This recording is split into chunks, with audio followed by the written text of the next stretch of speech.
What's going on, everyone? Mr. Eddie Flores here, and we're doing a Historia, that's Spanish for story. And today I'm with Maydelli, and who better than to tell a story than the person who's lived it themselves. So having that said, I'm going to sit back, just let her tell her story, and we're going to be chiming in on things that are very important, and we hope you guys enjoy this episode. Maydelli, take it away. Thank you so much, Eddie. It's such a pleasure to be here with you today and sharing my story. I want to start by saying I am an undocumented warrior turned conscious entrepreneur. And I'm 33 years old. I grew up half of my life in California, the other half in Utah. I moved when I was 10. As you can imagine, it was a culture shock for me to grow up in such a area where there was not people like myself. What was the biggest culture shock right there? Like, what really got to you? What shocked you the most? That nobody looked like me. That everybody was colored eyes and Caucasian, and that they couldn't pronounce my name. Really? That was the biggest thing. They would call me Maydelli. Maydelli. Yes. How did that make you feel, though, on some real stuff? Like, how did that make you feel in that culture shock? Because you were young at the time, right? I was 10 years old. I was like, I don't know who they're talking about. Yo soy Maydelli. Andale. You know? And so for everybody was like, Maydelli. And so the teacher would tell me, now, from now on moving forward, your name is going to be Maydelli. Wow. So people can pronounce it correctly. And so that I was stripped of my identity at that point. I didn't realize it at the moment. Years later, I was like, ooh, like I gave my power away, right? At that moment by allowing people to call me what is convenient for them and not what my real name was. Isn't it crazy how that happens when you're young, how you don't see those things, but as you get older, you see what really happened? Because that's so easy to overlook. Like, it's just a name. Who cares? No, that's who you are. That's crazy. Yeah. That's interesting. Yes. Okay. And my mom named me Maydelli for a reason. Like, she wanted me to be unique, and it has a specific meaning. It means ilusión. And so for me, it was like they stripped me of my identity, and that was just the beginning of many other hurdles that happened from the moment I was 10 to the moment I was 17. Obviously, being the only Latina that graduated class of 2004 in Springville High School. Wow. I was one of 4 that graduated. I remember my counselor telling me, where do you want to go to school? Asking me those questions. And I told her I wanted to go to Harvard because I wanted to be the first Mexican president of the United States of America. Wow. And this is I love it. Big dreams. I like it. Yeah, I love it. My dad was very big on making me dream big. He gave me a lot of books and a lot of materials to read. I was reading Robert Kiyosaki, Rich Dad, Poor Dad at 12, 13 years old. So, what? I read that at age 32. You started so young. So where do you think your dad got that from? That's awesome. Like, how did that come to be? How did that come to be? I believe that my dad has always been very driven, and he read Wayne Dyer, Tus Zonas Erróneas in Spanish, when he was 17. So he had that mentality. He was searching for something more. And I think that he transferred to me as I was growing up. He gave me Kabbalah. He gave me business books, Richest Man of Babylon. He just gave me so many books that really shaped my life. I didn't understand that at that precise moment. He was feeding me knowledge, right? Wow. Blessed. That's #blessed right there. Like, seriously, when a parent does that to you, like, you take it for granted so much as a kid. But again, when you get older, you're like, wow, he taught me a legacy. Like, that's super, super cool. And what about mom? If you don't mind me asking, did mom go on board with that, or there's fighting there? Like, well, how did that go down?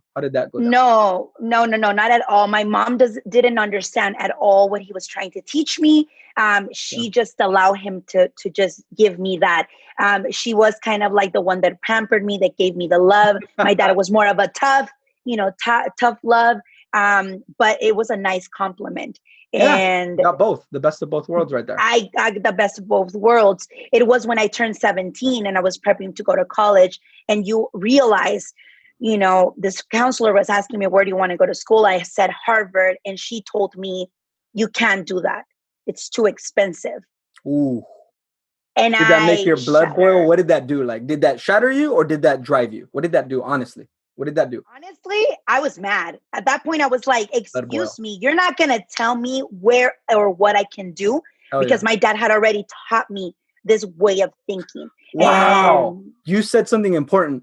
Your dad prepared you for that moment. yeah, Because yes, most he did. people say that you always just were taught to dream big, but you didn't back it up with books, education, knowledge. You just were told, hey, dream, mija, be whatever you want, but you didn't have the work ethic.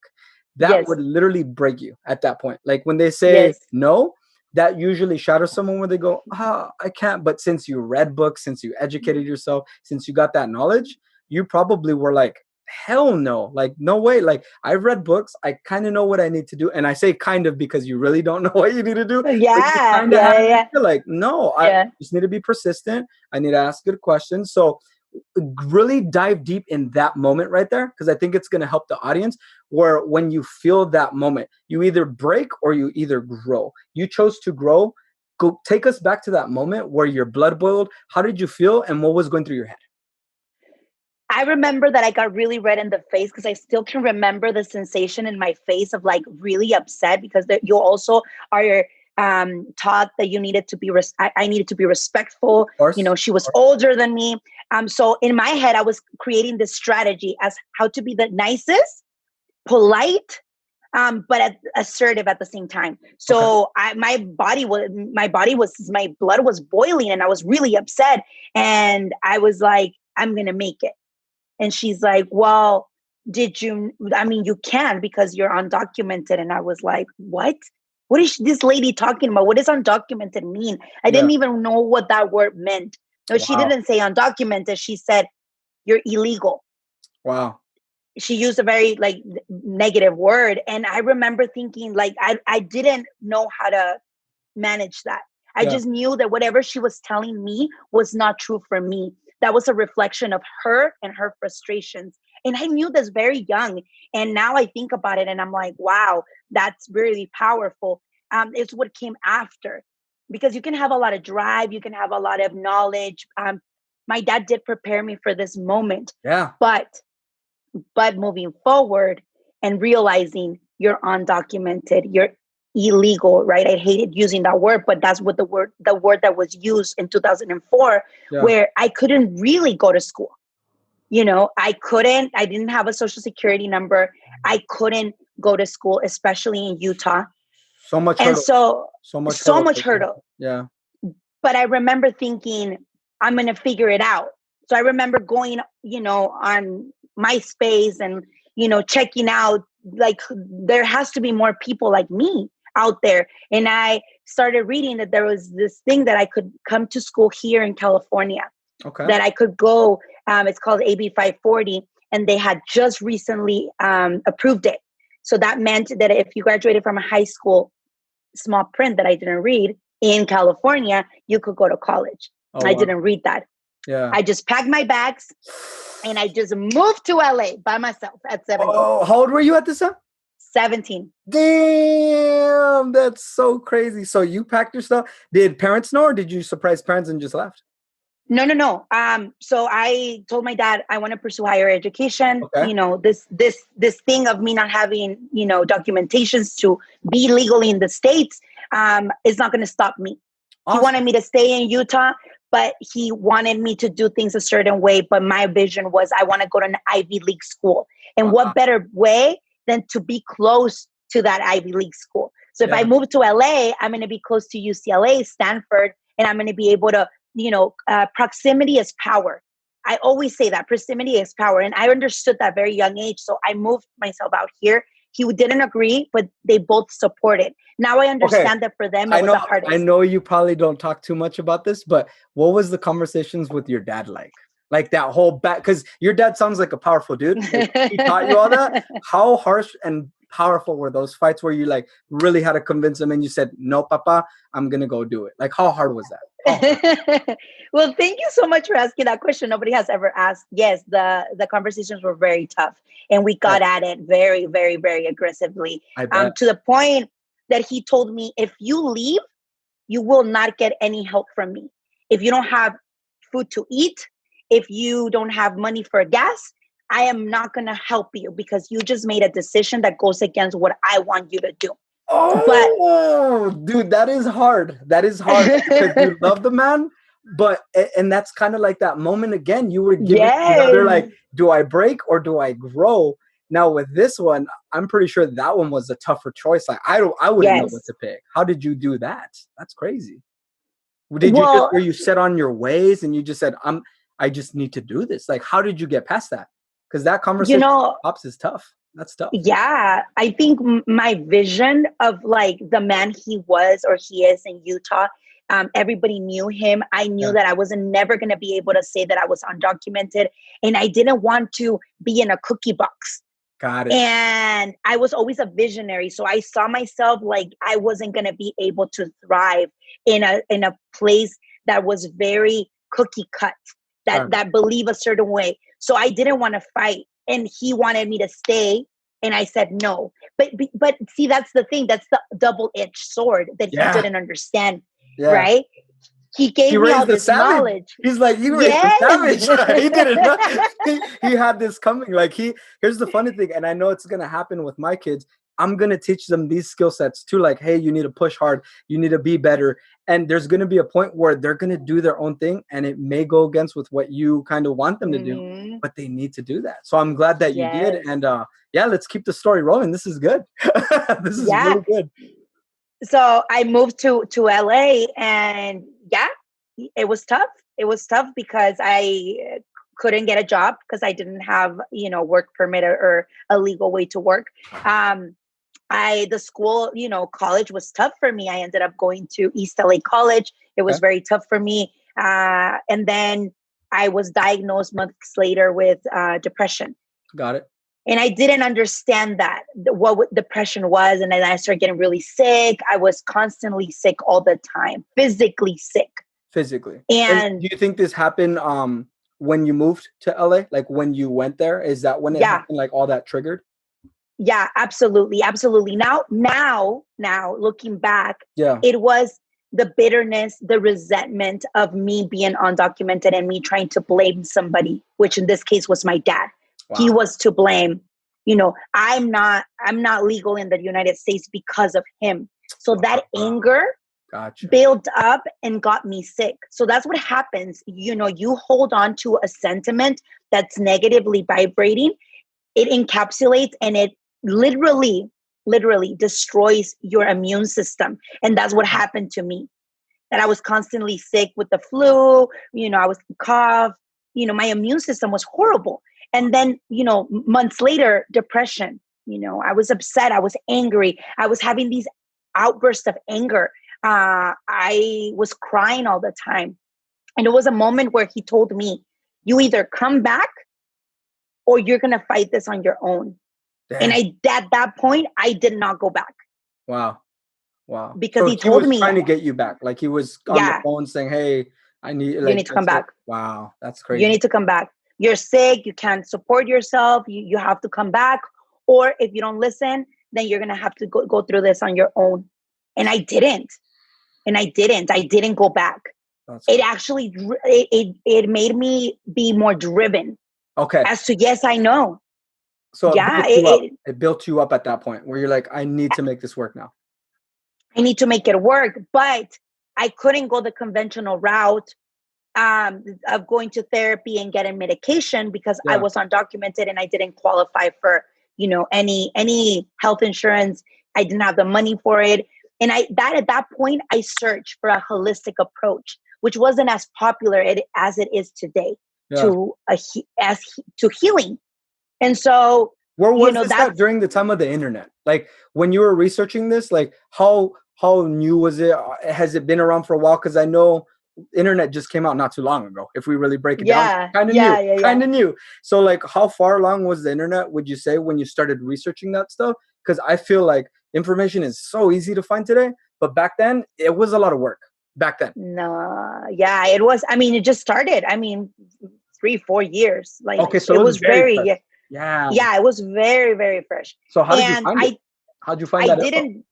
I didn't find it in the internet, actually. Gotcha. Gotcha. I'm a big I am a big, I always been a very spiritual person ever since I was a little girl. And I Gotcha. had conversations with higher self, with God, put the name you want. Yeah. And I remember saying, send me help. Send me help because I don't know what to do at this point. Send help. That's literally what I said in Spanish because I speak to higher self in Spanish. Ayúdame. Ayúdame. Yeah. And I met a friend, and my friend had a aunt or a cousin, I believe, that was living in El Segundo, that was doing yoga, Okay. that was going to this temple in Pacific Palisades. Wow. And she said, you know what? My cousin's always very happy, very positive. Let's ask her what she suggests, because I think she can have an answer for us. So we did. We went to El Segundo, and she's like, girls, come on, come to my yoga class. Come to a Sunday service in Pacific Palisades. There's this place called the Self-Realization Fellowship, which there's one in San Diego as well. Okay. And I remember we went, and I would get really upset because we walked in there and I was like, it's a bunch of white rich people, and it just reminds me of Utah. Yeah. It just And I'm triggered all like, over again, huh? Maydelli. yes, Maydelli. Like, Maydelli. And no. I was, no. So I was like, oh my God, here we go again, like deja vu all over again. And I remember thinking, oh my God, these people are happy because they have everything. They were born here. They're rich. I would be happy too if I had their life. Okay. Right. And I didn't understand because I was so bitter. I was bitter at seeing other people happy because I wasn't happy inside. I was happy outside, but I wasn't happy inside. And that's what started my spiritual journey. That me going to that place and searching and starting reading and starting by the vibration of people you surround yourself with is definitely a turning point, whether you want to admit it or not. And I'm not saying that me going to that place is because they're from a different nationality or a different race, that they're better than us. But sometimes they have access to information that as Latinos, we don't, especially with the internet. 100. That's keeping it 100 because there's certain nationalities and classes that are underprivileged, that don't have the resources. That it's true. Some classes do have it. That's being 100% real. And what you said earlier, there's a simple saying to it. You are what you eat. You are what you put yourself in, and you are the people you surround yourself with. Like all that stuff. People call it vibrations. People call it like manifestations. There's so many words for it, but it's all the same thing. It's whatever's around you, it's gonna consume. It's gonna be you. Whatever's around you. So if you eat a lot of junk food, your body's gonna be junk. If you hang around with crackheads, you're gonna be doing crack. If you hang around with people who read books, Robert Kiyosaki, they go to masterminds, you become that. It's crazy. Like people take that for granted, I feel. So tell me about your spiritual journey. You went there, and what really set it off for you? Like, what was the light bulb moment where you went, oh shit? Like, you know what I mean? That one moment where you knew you were like really in it. Because I know that was the start, but where did that really connect and like really hit you in your heart? It was that day. Oh, that day. So you felt it that day. It was that day because we went into the service.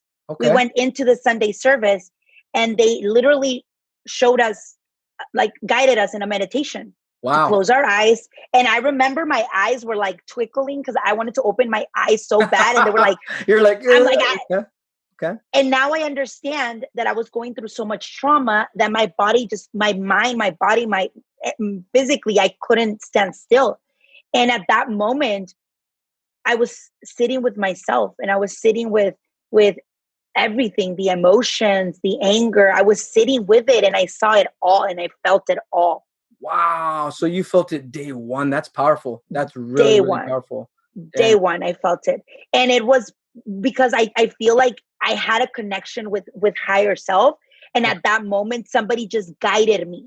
Somebody just went, close your eyes, take a deep breath, which I think now looking back, I hadn't taken deep breaths in months. Shallow breathing's true. We always breathe short breaths. A lot of us. No one does this at all. Nobody. No one does that at all. No one. Like everyone's just like, I need to check my social media.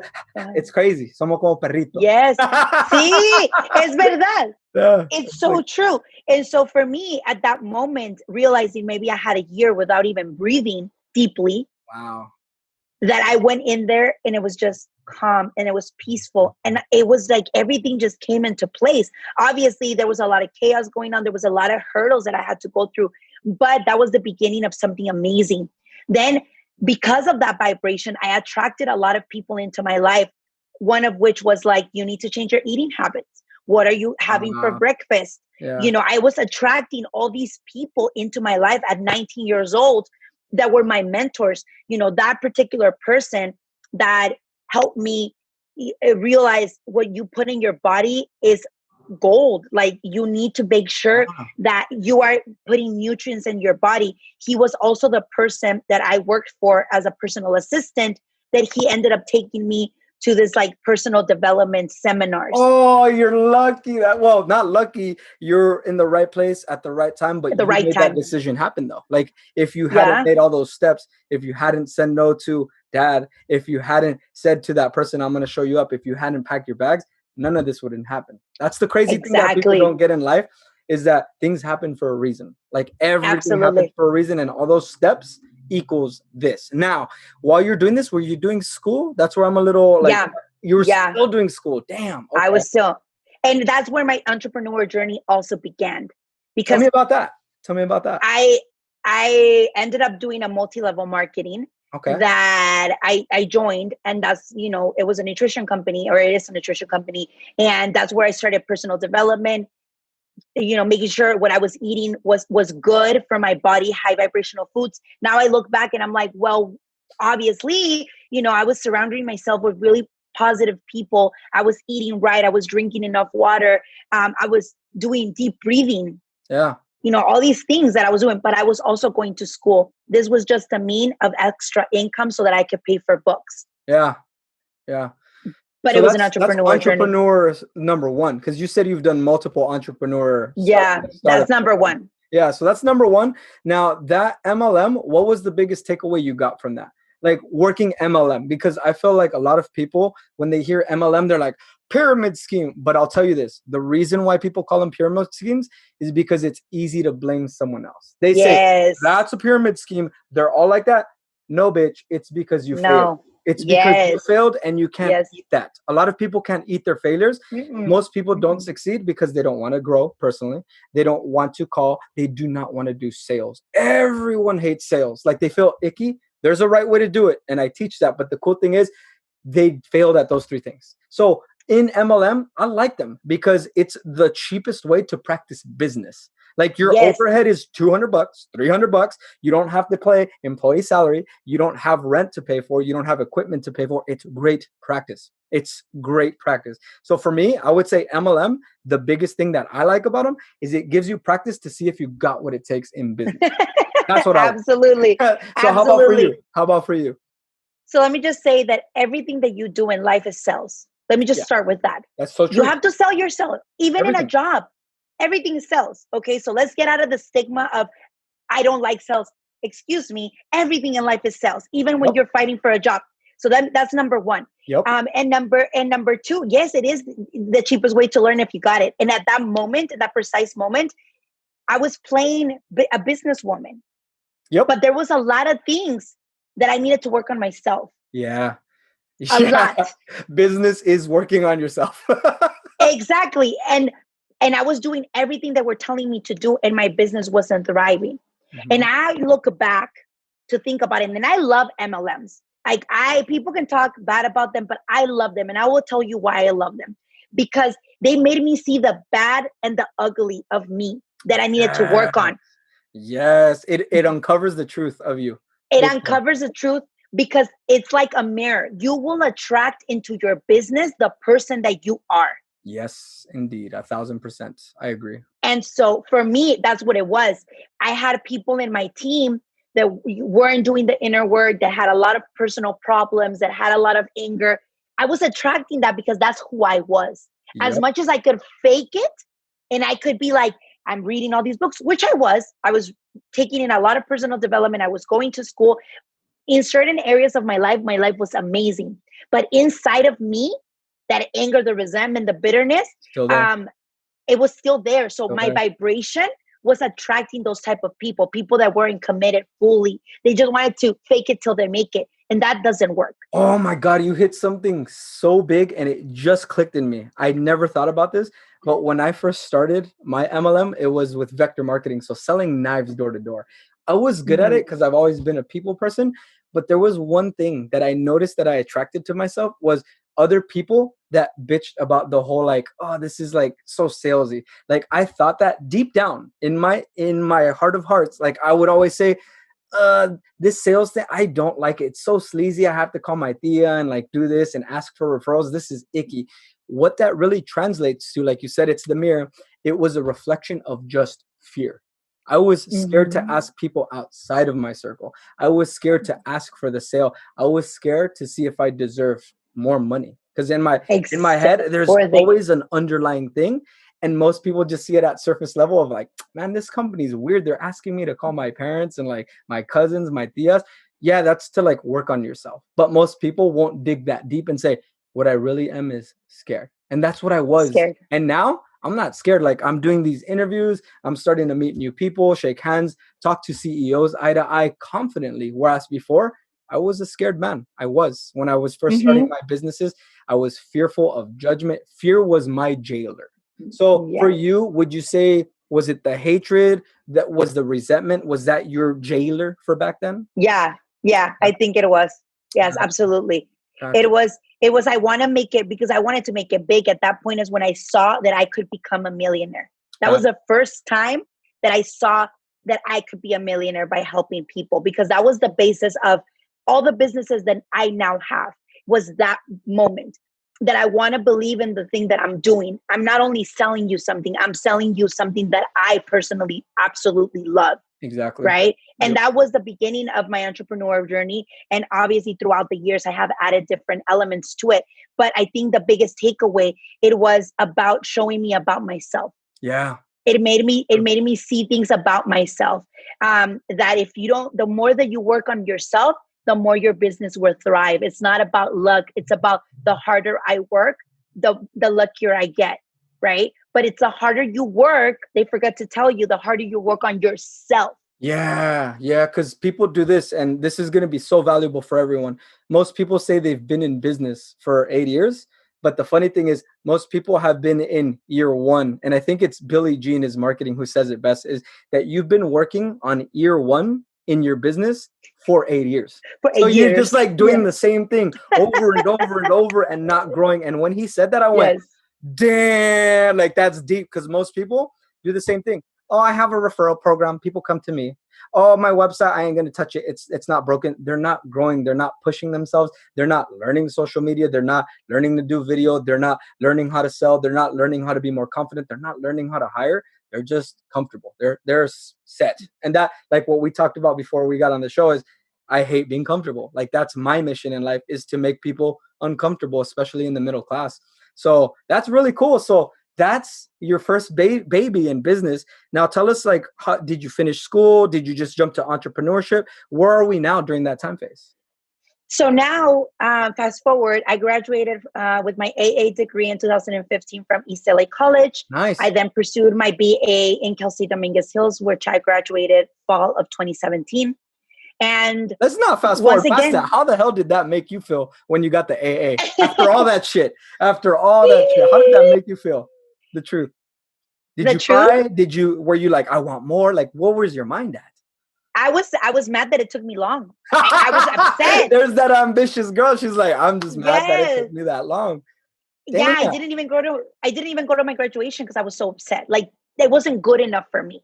And Man. I didn't understand that I needed to celebrate those small wins, even though for me it was nothing, because until I got my BA. But this is the thing, when I got my BA, that wasn't enough either. Wow. Because then at that point Wow. it was like, and now I want to get my my MA. And then by the time, and then I understood this pattern. After that MA, I would want to get a PhD. It was never going to be enough. And that's where, Whoa, that could be pretty harsh on yourself, because what you said's huge. When you can't celebrate when you win the little ones, that could lead to something called like perfection, where you like want to perfect, but yes. there's no such thing. So how did you beat that? Like, when did you come to terms where you said, I'm happy now? When did that happen? When did that happen? I think that was just recently, because after I Wow. graduated, I couldn't get a job. I wasn't hireable. I was either overqualified or not qualified at all. Got Because it. during that time, I was working as a server to pay for college. Yeah. I was working as a server, so I had no experience. So I got a BA in sociology. I wanted to work. I knew that I wanted to work with people. I knew I wanted to be a therapist. I Okay. wanted to, be a motivational speaker. That's what I wanted to do. But I was going to work at the county to be a social worker, and I couldn't get a job. And for 3 years, Eddie, I tried and tried and tried and tried. And this is me being stubborn again. Me Yeah. trying to go where I thought I needed to go, but not where life wanted me to go. Oh, And when that's I deep said, right there. That is deep right there because we think we know, but we really don't know. Like it's crazy. we do not know. We do not In know. life, no, and life will redirect you. And if you're not vigilant about the signs, you will be so stubborn and you will continue to go in circles until you surrender to what is. Yeah. And I was like, wow, like I couldn't. I just couldn't believe like how stubborn I was. Luckily in 2018, I was lucky enough to find my soulmate. I met my husband, which he was my childhood best friend, and he was the one that actually made me see that part of me that I didn't want to see, because all this time I wanted to help other people. I wanted to be this monk and I wanted to help everybody reach enlightenment. And Yeah. he came into my life to tell me, if you don't take care of yourself first, you will not be able to take care of nobody. Damn. And that's the thing I tell my missus all the time. It is so true. It's the whole saying of, if your cup does not have water, how the hell could you hydrate anyone else? Like it's so crazy. Yes. A lot of people do what you do. They're these great people. They're like pushing but their cup is dry because they're like so stubborn. They're so pushing. They're so ambitious that they forget about themselves and their cup is empty. So when they're trying to help people, their cup is dry, so they're pouring air into a homie's cup, which is kind of Yes. sad. So tell me about that. You must be so thankful for him, like that, just that he came to your Oh, life and woke you yes. up. That's so cool. I think, and I tell him all the time, you were my angel, because he came Serious. into my life, Eddie, to shake me up, Yeah. to look, to grab a Challenge. mirror and put it in front of me and say, look at it. Wow. Look at it, because you haven't poured into your cup in a long time. And it's about time that you do so. It's about time that you stop being stubborn and that you allow things to just be what they are. And he came into my life to remind me of the entrepreneur that I've always been. Nice. And he didn't tell me anything, which was the best part. Him being an entrepreneur himself, him and the way he lived his life was what inspired me. Wow. Where I am today, to surrender that I can't save everybody else if I don't save myself first. True. So true. So true. That's And crazy. it took me like the pull and push about, a year and a half for me to wake up. Takes time. Can't do it overnight. You cannot do it No. overnight. Unless it's something so traumatic where, like, say someone dies or something so horrible, most people don't have that luxury where it takes 6 months, 9 months, a year, 2 years. It's constant work of pushing and pulling, because you're going to win some days, you're going to lose some days, you're going to lose some days, you're going to lose some days, you're going to win some days, you're going to lose some days. It's crazy how that works, but nobody wants to lose. So they'll never even go down that journey because they don't want to lose. Because we're adults now, and adults don't lose. Oh, and if we're a little bit like how I am, I'm stubborn. No, I don't do that. Yeah, I didn't take responsibility for certain things. Let's look at our life and let's analyze where we are right now. And we have to take responsibility. If we are not where we want to be, there's things that we need to change. There is work that we need to do. And a lot of people reach this point of like, oh no, well, I'm okay. Like I'm already up there. Like nobody can tell me what to do. Excuse me. You're 99% of the time, you are a student. And that 1% of the time, you are a teacher. And if you don't humble yourself to realize that, then you are not going to move forward in life. Yeah. Which was what my husband did for me. He allowed me to see that I needed to take the help from people that wanted to help me reach that next level of my life. And when I did reach it, it was like, wow, now I'm ready for the next step, which is the reason why I now open all the other businesses that I've opened. So we'll It was jump just, into that. We'll jump into those yeah, businesses, but real quick, because you talked about filling up your cup, but I have a hunch, and this is just a hunch. I could be horribly wrong, but when you found that yoga place and you stepped in and you closed your eyes and you felt that, I would assume, and this is just, I feel, it's a feeling that I get, that you did give yourself, like you were filling your cup of water up at that point. Like where you were at like, that oh point. my gosh, like I'm taking care of myself, and you started healing yourself. Is that safe to say, or am I horribly wrong? I'm just curious. No, it is. It So is. that's when you started getting breakthroughs, right? But then it sounds like Yes. as you got older, like you wanted to make the job work and you were forcing and forcing, you were trying to put a square in a circle shape.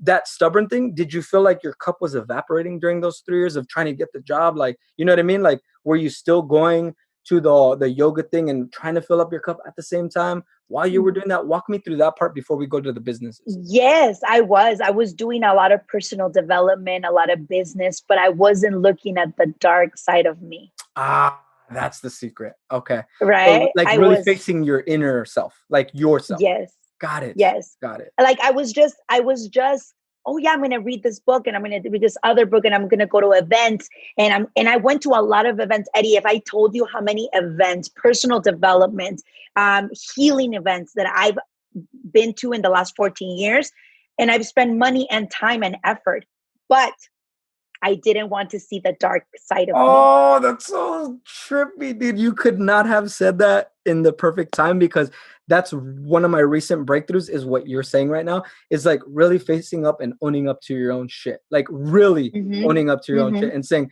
I am scared. I am a man and I'm not providing and it's okay, but I need to fix this. But most of us will Yes. never say that in your life. Like no guy wants to say I'm scared and I can't provide for my family. But as soon as I owned up to that, I was like, now your brain goes, well, how can we? Well, Yes. how the hell can we? And that is so powerful, Eddie, because when you shed light into that dark side of you and you own responsibility, you take it, the universe conspires and says, oh, he learned the lesson. Yep. Let's provide. Yep. Let's give him the resources. Let's do it because he learned. But that's the thing. We, as individuals, we think, oh, I've gone to so many personal development. I've done the work. Oh, Yep. I'm good. No, no, no. Like, let's continue to look at the dark side of us. And there's going to be layers and layers that we're going to have to peel until the day we die. Yep. Until the day we die. If something's not working for you, look at the dark. Look at the things that you don't want to see, because that is what's going to lead you to the next level. And that's what people don't want to do because they're afraid. And we live in this microwave society. We want everything fast. Yeah. We don't want to we don't want to go through pain. Yep. Oh no. We don't want to give up. You know how many times I had to give up my apartment, sleep in my car, eat frijoles and rice. Like, there was many times in those 15 years that I had to give up everything. And the ego was like, oh, I can't go from driving a Beamer to driving a Prius. Yeah. And the ego would trick you. And I can't go, I used to live in Redondo Beach. I can't go from Redondo Beach with a nice house to a little room. Yeah. The ego does trick The you when you get ego. something and you got like this good, like say, I'm going to say this, carne asada fries. If you got carne asada fries and that's what you eat, and now you have to eat just rice and beans, like just that's a big shift where that's tasty, tiene salsa, tiene limon, and just that bland taste, your brain's going to go, I rather want this. Like your brain is literally just saying, we deserve this. When in reality, it's just your body playing a trick on you. It's your body, your mind, it's Mm-hmm. hijacking your mind where it's saying, you know what, like we deserve this. No, you really don't. Like, and it's just your body trying to get that craving, like that crazy thing. Mm-hmm. Like it's a weird thing on how it works like that. We could talk Yeah. hours for that, but long story short, yeah, you're right. Like the ego does trick you. The ego does trick Yeah. you. It's crazy. And it's just to understand that the mind is trying to protect you, quote unquote. Yep. That's it. That's all it's doing. But it's your responsibility to say, no, wait a minute. If I want to reach to the next level, I need to make myself uncomfortable and stop pretending and actually do the work. Mm-hmm. It all comes to work at the end of the day. And then when you do that and you surrender to what is right now and you take life as what it is and what it's going to give you right now, then that's when you can move to the next level of your life. Ooh, that's another fireball that you said right there, is accepting what you have right now. Like right now in the present. That's so true. Use the tools that you got. Don't focus on tools you don't got. Exactly. Yeah, exactly. And then you just reinvent yourself constantly. Yeah. And be grateful. Be grateful for the now, because this now will never come back. And that journey is what's going to be the most valuable, not the destination, not the $1 million you strive to achieve, but the person that you will become in the process of you reaching that $1 million milestone. Oh yeah, big time. Who you become is the gift. That is the Mm-hmm. gift. Like when you get to become that Absolutely. person that's full of water, helping people, changing lives, the $1 million is just the cherry on top. Like that's nothing. Like Yes. but that whole Yes. cupcake, that whole vanilla shake is all you. Yes. Yes. So Yes. crazy. Absolutely. Okay, cool. So Absolutely. let's shift to those businesses that you were talking about. You said you've had over 6 or you're and 6. How many do you have right now? Oh my goodness. Let's start counting. Yeah, let's go ahead. Just So take them off. Take them off. Go for it. yeah. So in 2019, I launched Lavish Love by May, which is my jewelry line. It's solid 14 karat gold jewelry line. And that was inspired from a meditation that I was creating for my coaching clients. Got it. And it was like passed down, and steering away from fast fashion and actually investing in something that will not lose value. Because it's very important for me. My businesses, the way I choose them is, number one, they have to meet certain criteria. They have to be good for the planet. They have to be good for your pocket, or a sort of an investment. Nice. I steer away from fast fashion, or anything that will harm, or pollute the world. Nice. And they have to be good for the soul some way, somehow. So it's like a piece of jewelry that eventually you can pass down to your children with a story attached to it. So that's Lavish Love by I May. love that. I love that. The story thing, and I'm super big on stories. I like that. Like if you have your Yeah. customers, like a beautiful story would be like a grandmother who passed it down to bride to Yes. be, and it's gonna be worn, and she's gonna do the same. That's awesome. I like that. Yes. Yes. That's cool. So So that's that's one. Lavish Love. That's Lavish Love by May. Then I am a life coach, spiritual life coach. Nice. And I give sessions to people that are struggling. It's funny because all of my clients have been women that own businesses. Yeah, you speak to them. You got their language. That's you, right? Yeah. That's awesome. So that's the second. And then I have Raw Love by May. And Raw Love by May has little zero waste kits with my own personal design that was designed by a local California artist. Okay. And it's just, zero waste utensils, metal straws, so that we don't kill the planet. That's And pretty cool. then, That's really yeah. cool. And then that that Raw Love by May has also, like, it's a vegan catering company, which I only cater spiritual retreats. That's awesome. So you got, like, you're really connecting all the dots to where your core values are. That's really cool. Yes, about superfoods and the way you the high vibrational foods that you eat. So that's the third one. And then I just recently joined a affiliate company where I promote alkaline water in Nagic. Oh So yeah, that good water, that good. yes. So I became that, and then I did Monet, which is a vegan shampoo that helps. It helps you with a lot of things, but it's vegan. I love their philosophy. It's an MLM, and so it's just all these things that I'm doing that all tie together. They have to be vegan. They have to be, the company philosophy has to meet a certain criteria for me to do it. So yeah, it's 6, and then I recently became an investor in the stock market. Congratulations. Thank Overnight wealth you. while you sleep is good money. Yes. I was like, So Tesla. exactly. Uh, And then I'm now going into real estate. I have a company that we do like kitchen and closet designs. It's called Alessi Luso Home Designs. And it's in partnership with somebody else. And we sell kitchens and closets and everything. And then the real estate aspect is of us flipping houses. So Dang, that's so cool. Okay, now here's the fun thing. This is the hardest question you'll ever get in your life. Out of all of those, if you were to pick one and just do it for the rest of your life, which one would that be and why? for free or for money? Oh, no. Just, okay, how about this? For free. I'm just curious. My 'Cause life, that shows where your my heart's life, at. That shows where your heart's at. my life coaching business. And you happen to get paid by that, so you're gonna make money anyways. That's awesome. Yes. And it's cool that you picked. I was hoping you picked that one. I was like, please pick the one that you're doing, because the other ones are other businesses that allow you to make money, like the MLMs. And those other ones, like, it's not fully you. Like the house flipping, there's probably partners associated and other people involved. But the coaching is all you. It's your face. It's putting you on the line. That's gonna grow you the most. And that's kind of what I do. Like I do the coaching as well too, with the business and the sales. I get the funnest stories from just working with people one-to-one. And I've done other businesses. I've done graphic design, web design, SEO, photography, videography, all that stuff. And you don't get that connection that you do when you really help someone solve a problem. Like really, like the dark side, what we're talking about. Like when you do the coaching, we talk about some dark side shit for sure. When I'm doing someone's video, it's like so cookie cutter shit, like a house, a transaction, like, oh, hi, my name's Sandra. I have 8 kids and we're having a good, you don't really know her. You do not really know her. Sandra is really a person who backstabs, who has been backstabbing because she's had it, been backstabbed her whole life, and she's in this vicious cycle to where she thinks that's survival.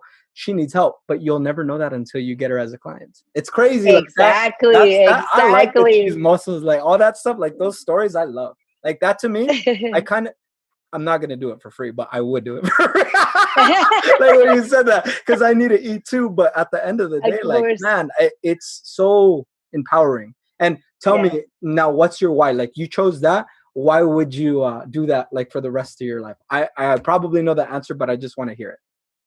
I would do that for the rest of my life because it doesn't matter what great business opportunity or idea you have. If you are not doing the inner work, which life coaching, spiritual life coaching allows you to go deep, your business will not thrive.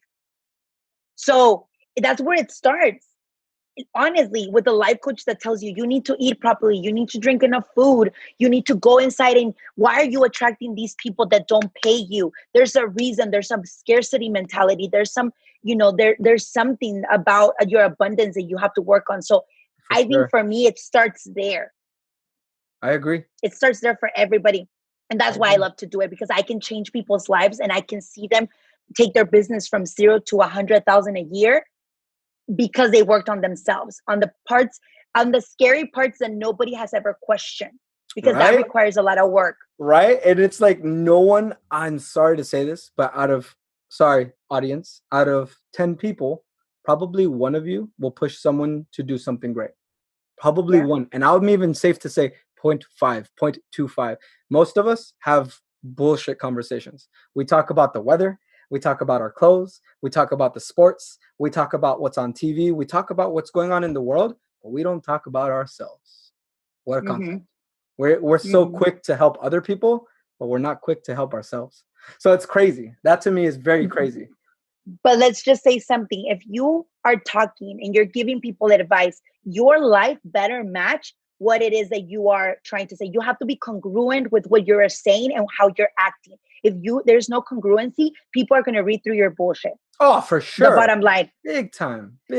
When someone says they're good at sales and they I say, sell me something, and I see that their shit sucks, like you can see that a mile away. So like somebody else, like I like what you said earlier in the conversation where you said that you were kind of faking it till you make it. Like other people know, like when you're working on your inner self and when you're just on fire.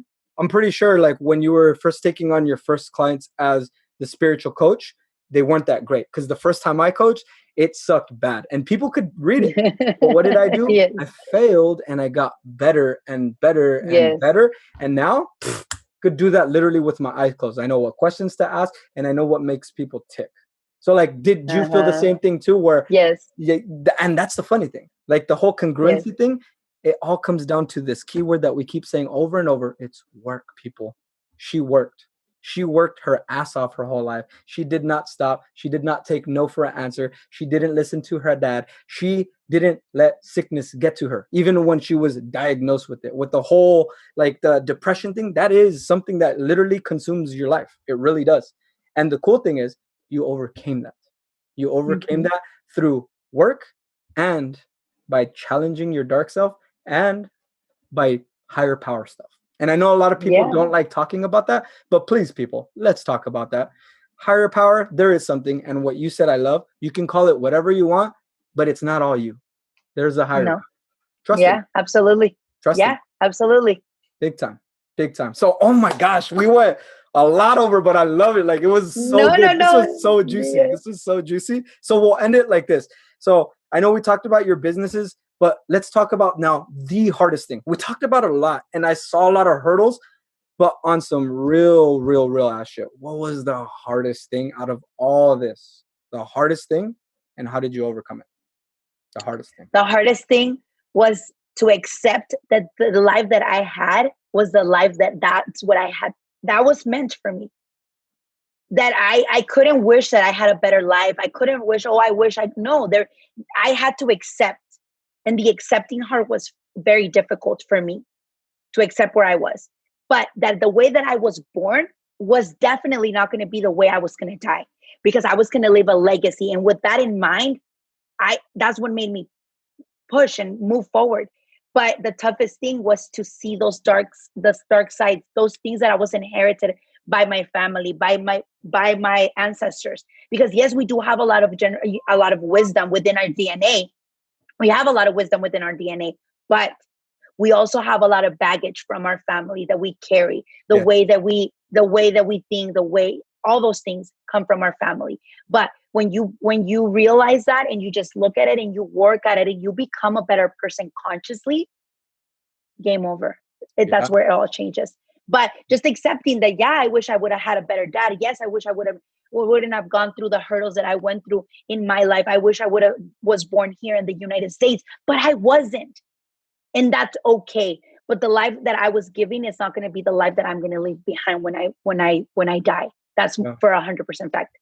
Yeah, and I think where people do have that, and I'm glad that you chose that as being your hardest thing, because I honestly truly believe that that's probably like about, I'm going to guess, maybe at least 75% of the United States population cannot accept that. Like, where they're just like, I am not meant to be this. Like, they're fighting it tooth and nail. Like, they think their job is where they're supposed to be. They think when they go to school, like, I have to do this, but life's pulling them in so many directions and they're not hearing it. They're not going with the flow. Everyone's fighting the current.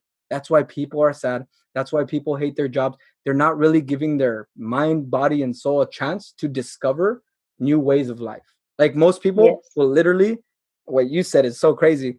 You're not going to die like that. But some people are going to die doing their shitty job over and over and over again. And that's just who they are. And it's sad. And that's where you get that giant R word, regrets. And that to me is like the ultimate failure.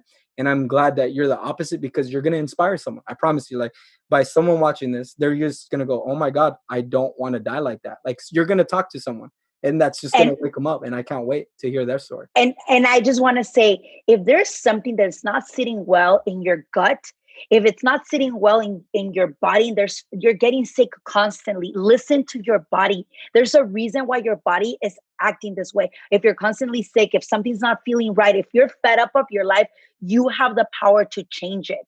Definitely. You just have to trust in yourself. You have to trust that is not the life that you are meant. If you have the desire, you feel like you're meant for more, you are definitely meant for more. And when you start working, you will attract people that will help you get there.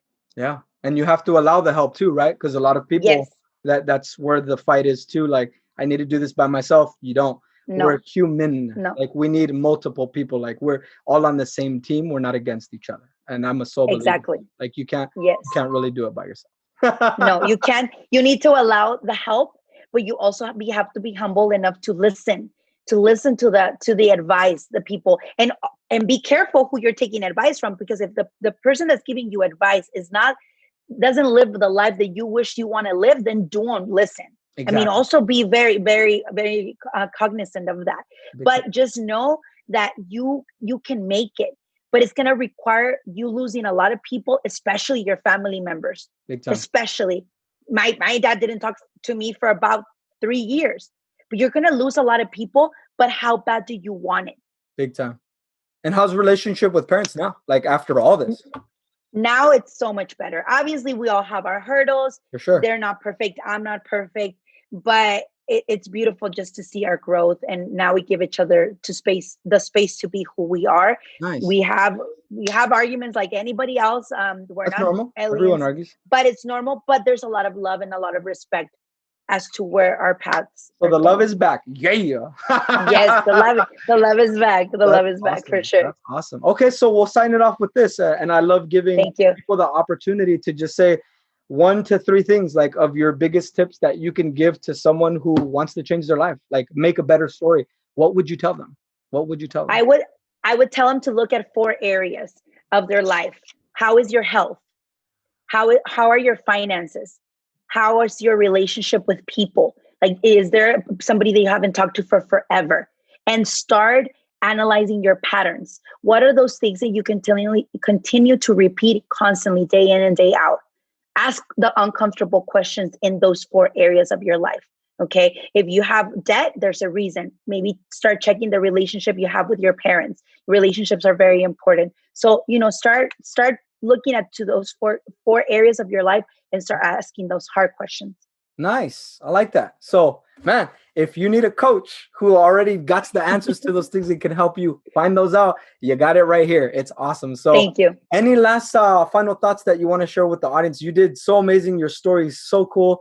I'm inspired. I'm pretty sure everyone else is going to be inspired. And this is cool that you could share with your peeps, your fam, your dad, like all, just to hear your story. And I know we asked some different ones. You're not used. You're like, whoa, no one's ever asked me that. Yeah. It's so cool that you got to experience that here. So I'm happy for you. I'm proud of you. And I just want to say, like, keep doing you. Like, it sounds like you got it going on. And I just hope we really inspire someone to start. Because isn't that the secret at the end of the day? Yes. Just that first step. Just start.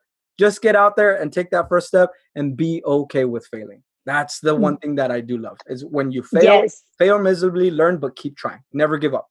Never give up. Yes. And one last thing, be as a child. A child knows that only he can get a cup of water, put lemon and sugar, and he can sell lemonade. Stop trying to get the perfect logo, the perfect, don't. Just be as a child in business and just do it. Everything's going to get better as you continue to move forward. But be as a child and just go out there and put a lemonade stand, put lemon and sugar, and that's it. I love that. People, keep it simple. Do not overcomplicate it. Go make some easy ass damn lemonade and go sell it. And remember, you're selling every day. Your kids are selling you when they want to go to McDonald's. Your grandma is selling you to say, spend time with me. Everyone's selling. Be comfortable with it and keep it simple. I love this advice. Maydelli, it's been a pleasure. Gracias. Oh my God, have I learned a lot. And I'm just like excited right now and I hope you are too. So thanks for coming on the show and we'll talk soon, okay? Okay, bye. All right, everyone.